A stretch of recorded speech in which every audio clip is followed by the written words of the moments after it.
Welcome to the UPSC book summary series. इस series में हम स्टैंडर्ड बुक से यूपीएससी के लिए सबसे इंपॉर्टेंट स्टैटिक टॉपिक्स को शॉर्ट और क्रिस्प तरीके से कवर करेंगे। आप इसे काम करते हुए, वर्कआउट या जॉगिंग के दौरान भी सुन सकते हैं। You are watching civil 360। Just plug in and stay UPSC ready. Today's topic is Nationalist Response in the Wake of World War II, Chapter 22 from the book Spectrum Modern History। इस topic का summary notes और MCQ के लिए हमारा Telegram channel join करें, link description में है। So let's dive deep into the topic. तो आज हम स्पेक्ट्रम मॉडर्न हिस्ट्री के चैप्टर 22 को देख रहे हैं, nationalist response in the wake of world war 2। ये इंडियन हिस्ट्री का एक कह सकते हैं बेहद क्रूशियल दौर था।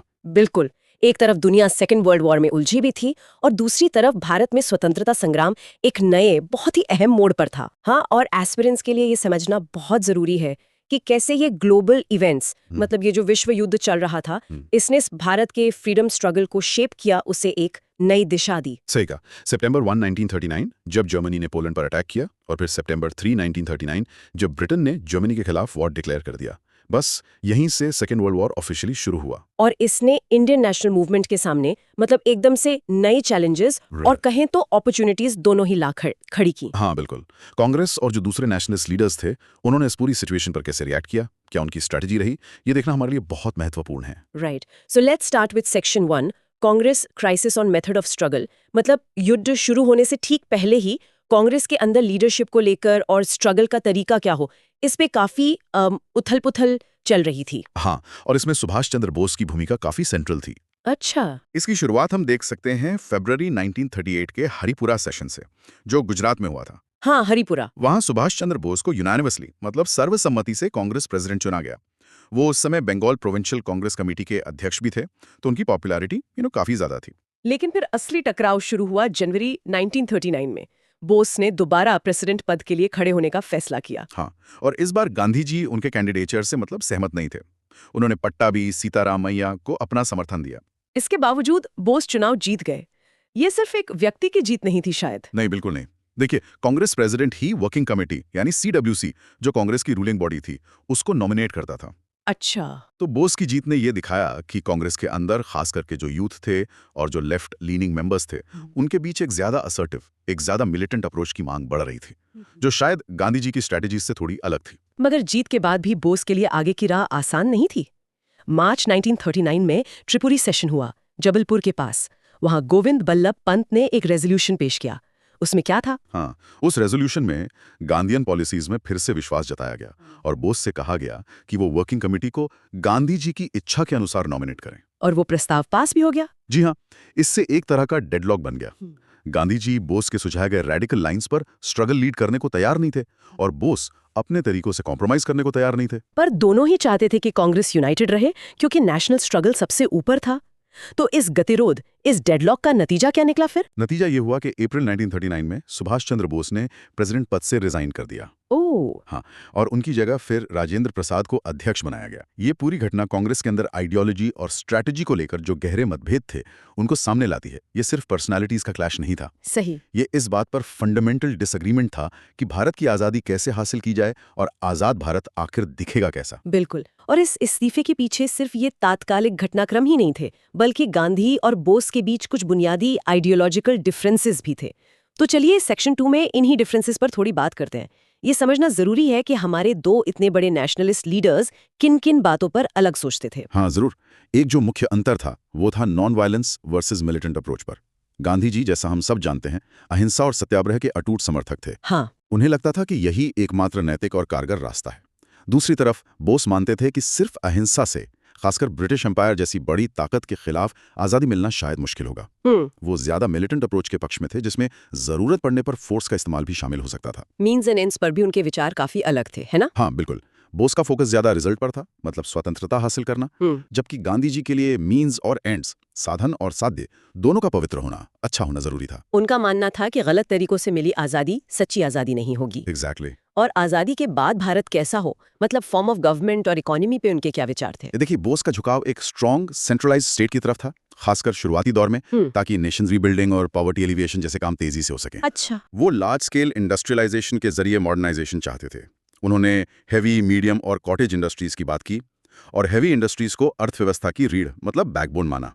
और गांधी जी? दूसरी तरफ गांधी जी अपनी किताब हिंद स्वराज 1909 में डिसेंट्रलाइज स्वराज, ग्राम स्वराज और मिनिमम स्टेट इंटरवेंशन की बात करते हैं। उनकी इकोनॉमिक विजन भी डिसेंट्रलाइज थी, जहां गांव सेल्फ सफिशिएंट हों। मिलिट्रिज्म को लेकर भी उनके विचार काफी विपरीत थे। हाँ, बोस मिलिट्री डिसिप्लिन से काफी प्रभावित थे और उन्होंने बाद में आईएनए मतलब इंडियन नेशनल आर्मी का गठन भी किया। जी। गांधी जी तो पूरी तरह से सेना के खिलाफ थे। उनका रामराज्य सत्य, अहिंसा और सेल्फ रेगुलेशन पर आधारित था। रिलीजन पे उनके क्या विचार थे? गांधी जी मूल रूप से एक धार्मिक व्यक्ति थे, लेकिन उनके लिए सत्य और अहिंसा ने उन्हें संकीर्ण सांप्रदायिकता से ऊपर उठकर धर्म का एक व्यापक दृष्टिकोण दिया। सुभाष बोस उपनिषदों की शिक्षाओं में विश्वास रखते थे, भगवत गीता का सम्मान करते थे और विवेकानंद से प्रेरित थे। उन्होंने अपनी सेना का नाम आजाद हिंद फौज रखा, जिसमें कई गैर हिंदू भी थे और उनके काफी करीबी भी थे। आईएनए को विभिन्न धर्मों, नस्लों, जातियों का मिश्रण होना था, सभी सैनिकों के लिए टोटल सोशल इक्वालिटी के साथ। कास्ट और अनटचेबिलिटी पर क्या मतभेद थे? गांधी जी के समाज के लिए मुख्य लक्ष्य थे अस्पृश्यता का उन्मूलन, मतलब इरेडिकेटिंग अनटचेबिलिटी। हालांकि वो जाति व्यवस्था के वर्ण भेद को बनाए रखना चाहते थे और भारत में सहिष्णुता, विनम्रता और धार्मिकता को मजबूत करना चाहते थे। और बोस एक समाजवादी क्रांति की आशा करते थे जो पारंपरिक सामाजिक पदानुक्रम और जाति व्यवस्था को समाप्त कर दे। उनकी कल्पना एक इगैलिटेरियन, कैस्टलेस और क्लासलेस सोसाइटी की थी। उन्होंने सामाजिक असमानता और जाति व्यवस्था को पूरी तरह से खारिज कर दिया। विमेन को लेकर उनके विचारों में क्या अंतर था? गांधी जी कहते थे, महिलाओं को कमजोर लिंग कहना एक अपमान है, यह पुरुषों का महिलाओं के प्रति अन्याय है। सुभाष बोस का महिलाओं के प्रति और भी मजबूत दृष्टिकोण था। वो महिलाओं को पुरुषों के बराबर मानते थे और इसलिए उन्हें भारत की स्वतंत्रता के लिए लड़ने और बलिदान करने के लिए तैयार होना चाहिए। 1943 में उन्होंने महिलाओं से इंडियन नेशनल आर्मी आईएनए में सैनिकों के रूप में सेवा करने का आह्वान किया। ये तो उस समय के हिसाब से बहुत रैडिकल विचार था। हाँ बिल्कुल। उन्होंने 1943 में आईएनए में एक महिला रेजिमेंट का गठन किया, जिसका नाम रानी ऑफ झांसी रेजिमेंट रखा गया। एजुकेशन पे उनके क्या विचार थे? Gandhi ji English system of education और शिक्षा के माध्यम के रूप में अंग्रेजी के उपयोग के खिलाफ थे। वो चाहते थे कि शिक्षा वर्नैक्युलर यानी स्थानीय भाषा में हो। उन्होंने 7 से 14 साल के सभी लड़के लड़कियों के लिए फ्री एंड कंपलसरी एजुकेशन की वकालत की। और बोस का फोकस? सुभाष बोस हायर एजुकेशन, विशेष रूप से टेक्निकल और साइंटिफिक फील्ड्स में के पक्ष में थे, क्योंकि वो एक इंडस्ट्रियल इंडिया चाहते थे। तो ये कुछ मुख्य मतभेद थे जो दिखाते हैं कि स्वतंत्रता आंदोलन के भीतर भी भविष्य के भारत को लेकर कितनी अलग अलग सोच थी, कितनी डाइवर्सिटी थी। अच्छा, अब वापस आते हैं मेन टाइमलाइन पर। Section 3, second world war and nationalistic response. युद्ध शुरू होने पर भारत का ऑफिशियल स्टैंड क्या रहा? कांग्रेस ने क्या शर्तें रखी? जैसे ही ब्रिटेन ने भारत को बिना पूछे, बिना सलाह मशवरा किए युद्ध में शामिल कर दिया, कांग्रेस ने इसका कड़ा विरोध जताया। उन्होंने वाइसरॉय लिनलिथगो के सामने सहयोग की पेशकश तो की, लेकिन 2 मुख्य शर्तों के साथ। क्या शर्तें थी वो? पहली, कि युद्ध के बाद एक कॉन्स्टिट्यूएंट असेंबली बुलाई जानी चाहिए जो इंडिपेंडेंट इंडिया का पॉलिटिकल स्ट्रक्चर तय करे और ये सभा पूरी तरह से भारतीयों द्वारा चुनी जाए। और दूसरी शर्त थी कि तत्काल, मतलब इमीडिएटली, केंद्र में एक जेन्युइनली रिस्पॉन्सिबल गवर्नमेंट स्थापित की जाए जिसमें भारतीयों की इफेक्टिव भागीदारी हो, मतलब वास्तविक शक्ति हो। लेकिन वाइसरॉय लिनलिथगो ने ये मांगे ठुकरा दी। हाँ बिल्कुल। इसके बाद कांग्रेस वर्किंग कमेटी की वर्धा में बैठक हुई, CWC मीटिंग एट वर्धा। वहां काफी डिस्कशन हुआ। क्या अलग अलग मत थे वहां? हाँ, कई मत थे। गांधी जी जो फैशिस्ट आइडियोलॉजी के सख्त खिलाफ थे, वो अलाइड पावर्स को अनकंडीशनल सपोर्ट देने के पक्ष में थे, क्योंकि उन्हें लगता था कि उनका पक्ष नैतिक रूप से सही है। अच्छा। दूसरी तरफ सुभाष बोस और जो सोशलिस्ट है, उनका मानना था कि ये युद्ध दोनों तरफ साम्राज्यवादियों माने इंपीरियलिस्ट के बीच की लड़ाई है। हर पक्ष अपने कॉलोनियल पोजेशंस बचाना चाहता है और नए इलाके हासिल करना चाहता है। इसलिए राष्ट्रवादियों को किसी का साथ नहीं देना चाहिए, बल्कि इस मौके का फायदा उठाकर अपना स्ट्रगल तेज करना चाहिए। और जवाहरलाल नेहरू का क्या रुख था? जवाहरलाल नेहरू बीच का रास्ता देख रहे थे। वो न तो गांधी जी की तरह अनकंडीशनल सपोर्ट के पक्ष में थे और न ही समाजवादियों की तरह बिल्कुल अलग रहने के। वो फांसीवाद के खिलाफ थे, पर भारत की आजादी की कीमत पर सपोर्ट नहीं देना चाहते थे। तो फिर CWC ने फाइनल डिसीजन क्या लिया? CWC ने काफी बैलेंस्ड रेजोल्यूशन पास किया। इसमें फैशिस्ट एग्रेशन की निंदा की गई, लेकिन साथ ही ये साफ कहा गया कि भारत ऐसे युद्ध में शामिल नहीं हो सकता जो ऊपरी तौर पर डेमोक्रेटिक फ्रीडम के नाम पर लड़ा जा रहा हो, जबकि वही फ्रीडम भारत को नहीं दी जा रही। मतलब एक तरह से ब्रिटेन को आईना दिखाया गया। बिल्कुल। कहा गया कि अगर ब्रिटेन वाकई डेमोक्रेसी और फ्रीडम के लिए लड़ रहा है, तो उसे पहले अपने कॉलोनीज में इंपीरियलिज्म खत्म करके और भारत में फुल डेमोक्रेसी स्थापित करके इसे साबित करना होगा। और सरकार से क्या मांग की गई? सरकार से अपने वॉर एम्स घोषित करने को कहा गया और यह भी बताने को कहा गया कि युद्ध के बाद भारत में डेमोक्रेसी के प्रिंसिपल्स कैसे लागू किए जाएंगे। ये एक काफी स्ट्रेटेजिक स्टैंड था, फांसीवाद का विरोध भी और ब्रिटिश इंपीरियलिज्म पर सवाल भी। हाँ, और साथ ही भारत की आजादी की मांग को ग्लोबल कॉन्टेक्स्ट से जोड़ने की कोशिश भी थी। अच्छा, अब देखते हैं section 4, government attitude and Congress ministries resignation. सरकार का रवैया कैसा रहा कांग्रेस की इन मांगों पर? क्या उन्होंने कोई ध्यान दिया? नहीं, वायसराय लिन लिथगो का रवैया काफी सख्त और अनरिस्पॉन्सिव था। अक्टूबर 17, 1939 को उन्होंने एक बयान दिया जिसमें कांग्रेस की मांगों को पूरी तरह से नजरअंदाज कर दिया गया। उन्होंने क्या कहा उस बयान में? उन्होंने ब्रिटिश वॉर एम्स बताने से इनकार कर दिया, सिवाय ये कहने के कि ब्रिटेन एग्रेशन का विरोध कर रहा है। भविष्य के कॉन्स्टिट्यूशन पर उन्होंने कहा कि वो विभिन्न कम्युनिटीज, पार्टीज, इंटरेस्ट्स और प्रिंसली स्टेट से कंसल्ट करेंगे। अच्छा, मतलब कांग्रेस को सोल रिप्रेजेंटेटिव मानने से इनकार? हाँ, और ये एक तरह से माइनॉरिटीज, खासकर मुस्लिम लीग और प्रिंसेस को वीटो पावर देने का इशारा भी था। तत्काल कार्रवाई के नाम पर सिर्फ एक कंसल्टेटिव कमिटी बनाने की बात कही, जिसका कोई वास्तविक अधिकार नहीं होता। तो ये रियल पावर ट्रांसफर से तो बहुत दूर था। क्या सरकार का कोई हिडन एजेंडा भी लग रहा था इसमें? लगता तो है। लिलिथगो का बयान ब्रिटिश नीति का हिस्सा था कि युद्ध का फायदा उठाकर कांग्रेस की जो ताकत बढ़ गई थी उसे कम किया जाए। यहां तक कि मई 1940 में एक top secret draft revolutionary movement ordinance भी तैयार किया गया था। ऑर्डिनेंस किस लिए? ताकि अगर कांग्रेस कोई बड़ा आंदोलन छेड़े तो उस पर क्रिपलिंग प्रीएम्प्टिव स्ट्राइक्स की जा सकें, मतलब आंदोलन शुरू होने से पहले ही उसे कुचल दिया जाए। बाप रे, जाहिर है कांग्रेस इस रवैये से बेहद निराश हुई होगी। उनका अगला कदम क्या था फिर? बिल्कुल निराश। अक्टूबर 23, 1939 को सीडब्ल्यूसी की फिर बैठक हुई और उसमें वायसराय के बयान को पुरानी साम्राज्यवादी नीति माने ओल्ड इंपीरियलिस्ट पॉलिसी कहकर रिजेक्ट कर दिया गया। और क्या फैसले हुए? U2 में सपोर्ट न देने का फैसला किया गया और सबसे बड़ा कदम, प्रांतों में जो कांग्रेस की सरकारें थी, कांग्रेस मिनिस्ट्रीज, उन्हें विरोध में इस्तीफा देने का आह्वान किया गया। इसके बाद क्या तुरंत कोई बड़ा मास मूवमेंट शुरू हुआ, जैसे इमीडिएट मास सत्याग्रह का सवाल उठा था? नहीं, तुरंत नहीं हुआ। गांधी जी और उनके समर्थक उस समय तत्काल संघर्ष के पक्ष में नहीं थे। क्यों? क्या कारण थे? कई कारण थे। एक तो उन्हें लगता था कि एलाइड कॉज, मतलब मित्र राष्ट्रों का पक्ष, नैतिक रूप से सही है। दूसरा, देश में कम्युनल सिचुएशन काफी सेंसिटिव थी और हिंदू मुस्लिम यूनिटी की कमी थी, तो डर था कि कहीं सांप्रदायिक दंगे ना भड़क जाएं। तीसरा, खुद कांग्रेस संगठन उस समय पूरी तरह से तैयार नहीं था, अस्त-व्यस्त था। और चौथा, उन्हें लगता था कि आम जनता भी एक बड़े संघर्ष के लिए अभी तैयार नहीं है। तो फिर क्या हुआ? मार्च 1940 में रामगढ़ में कांग्रेस का सेशन हुआ। मौलाना अबुल कलाम आजाद उसके अध्यक्ष थे। वहां सब सहमत थे कि संघर्ष तो करना है, लड़ाई लड़ी जानी चाहिए, लेकिन कब और कैसे, इसके स्वरूप पर असहमति बनी रही। अच्छा, और इसी नाजुक दौर में एक और बहुत अहम घटना घटी जिसने आगे की राजनीति पर बहुत गहरा असर डाला। सेक्शन 5 पाकिस्तान रेजोल्यूशन, लाहौर, मार्च 1940। हाँ बिल्कुल, मार्च 1940 में ही मुस्लिम लीग ने अपने लाहौर सेशन में एक प्रस्ताव पारित किया। लाहौर प्रस्ताव? जी, इसमें कहा गया कि ज्योग्राफिकली कॉन्टिग्यूअस यूनिट्स, मतलब भौगोलिक रूप से सटे हुए क्षेत्र जहां मुसलमान बहुमत में हैं, जैसे नॉर्थ वेस्टर्न और ईस्टर्न जोन्स, को इंडिपेंडेंट स्टेट्स के रूप में कॉन्स्टिट्यूट किया जाए, जिनमें कॉन्स्टिट्यूएंट यूनिट्स ऑटोनोमस और सॉवरन हों। क्या इसमें पाकिस्तान शब्द का इस्तेमाल हुआ था? नहीं, दिलचस्प बात यह है कि पाकिस्तान शब्द उस प्रस्ताव में नहीं था, लेकिन इसे ही आमतौर पर पाकिस्तान रेजोल्यूशन के रूप में जाना जाता है। इसने भारतीय राजनीति में पार्टीशन का मुद्दा बहुत प्रमुखता से उठा दिया। उधर युद्ध में ब्रिटेन की हालत पतली हो रही थी, है ना, खासकर फ्रांस के पतन के बाद। हाँ, 1940 के मध्य तक यूरोप में ब्रिटेन अकेला रह गया था। उन्हें इंडियन सपोर्ट की सख्त जरूरत महसूस होने लगी थी। तो क्या उन्होंने कोई नया प्रस्ताव रखा कांग्रेस के सामने? Let's look at section 6, August offer, अगस्त 1940। हाँ, दबाव में आकर अगस्त 1940 में वाइसरॉय लिनलिथगो ने एक घोषणा की जिसे इतिहास में अगस्त ऑफर के नाम से जाना जाता है। इसके की प्रपोजल्स क्या थे? मुख्य प्रस्ताव थे, पहला, भारत के लिए लक्ष्य के रूप में डोमिनियन स्टेटस का वादा। दूसरा, वाइसरॉयज एग्जीक्यूटिव काउंसिल का एक्सपेंशन किया जाएगा जिसमें भारतीयों का बहुमत होगा।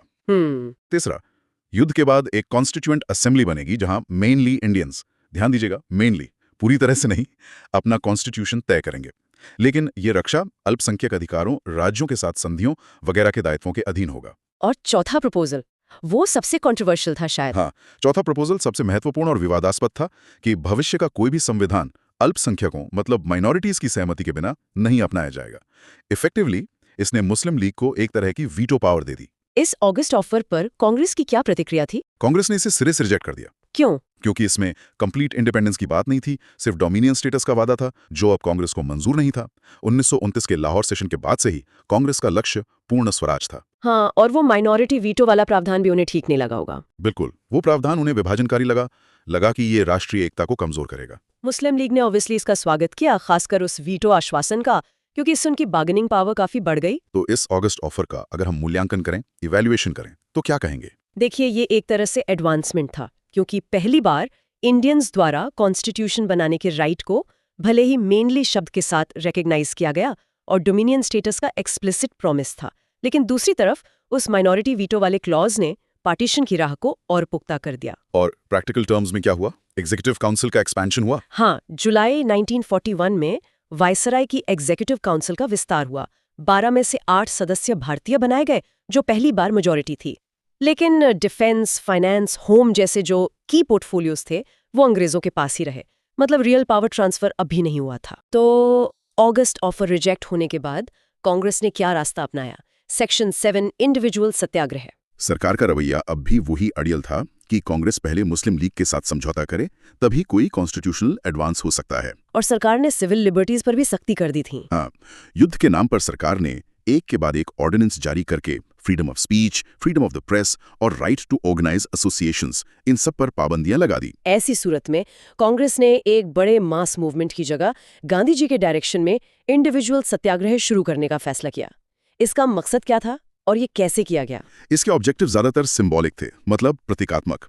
पहला, ये दिखाना कि राष्ट्रवादी धैर्य, मतलब नेशनलिस्ट पेशेंस, कमजोरी के कारण नहीं है।